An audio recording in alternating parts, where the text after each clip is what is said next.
अस्सलाम वालेकुम स्टूडेंट। आज हमारी फार्माकोलॉजी की क्लास है और आज हम एक न्यू ड्रग्स पढ़ेंगे जिसका नाम है सक्सेनाइल Colin.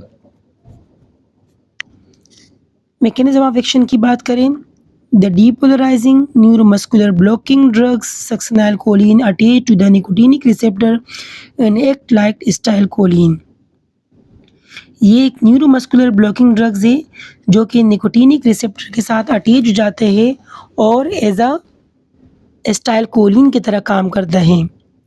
These drugs remain attached to the receptor for a longer time and providing a constant stimulation of the receptor. ये जो ड्रग्स है ये बहुत देर तक और लॉन्गर टाइम तक आपके रिसेप्टर के साथ अटैच हो जाता है और रिसेप्टर को स्टिमुलेट कर देता है।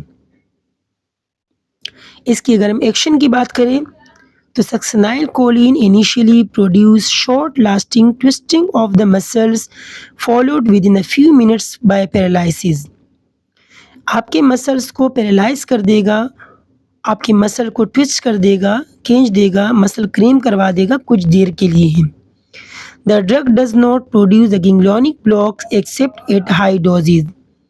ये जो ड्रग्स है इसका गैंग्लियोनिक रिसेप्टर के ऊपर कोई इफेक्ट नहीं होता लो डोज पर, लेकिन अगर आप इसका डोज बढ़ाते हो तो गैंग्लियोनिक इफेक्ट भी ये देता है आपको।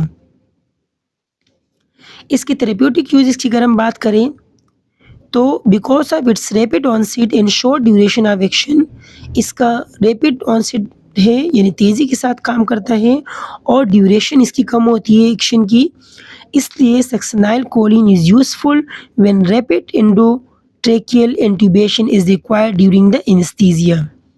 यानी जब पेशेंट को एनेस्थीसिया दिए जाते हैं तो एनेस्थीसिया के दौरान जो हम एंडोट्रेकियल इंट्यूबेशंस करते हैं, पेशेंट को ट्यूब इंसर्ट करते हैं उसके ट्रेकिया के अंदर ब्रीथिंग प्रॉब्लम्स को हल करने के लिए वेंटिलेटर पे जो पेशेंट होते हैं उस दौरान हम ये देते हैं।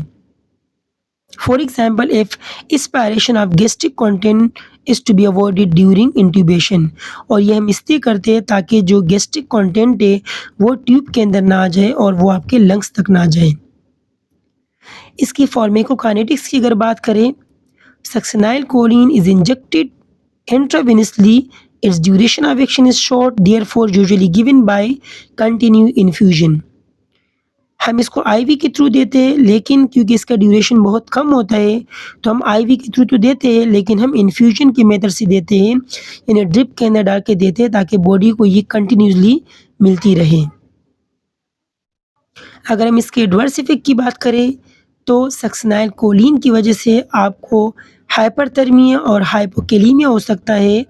हाइपरथर्मिया का मतलब बॉडी का टेम्परेचर बढ़ जाएगा और हाइपरकैलेमिया का मतलब बॉडी के अंदर पोटेशियम लेवल बढ़ जाएगा। तो ये हमारा आज का टॉपिक था। इससे रिलेटेड कोई भी क्वेश्चन हो तो आप लोग पूछ सकते हो। ओके स्टूडेंट, अल्लाह हाफिज़।